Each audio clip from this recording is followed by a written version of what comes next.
Punggos po. Fungus. Oo. So, naililipat talaga siya through Opo. the footwear. So, doon sa mga gulong, sa mga sapatos, sa mga tsinelas. Yan ang mga Opo. carrier.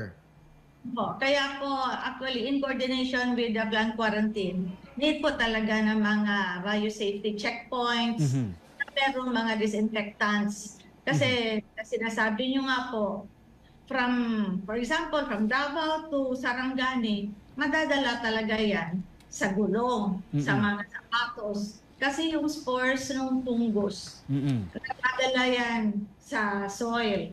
At yung spore na yon, pag medyo matagal na, parang seed yan na hindi na nabubulok.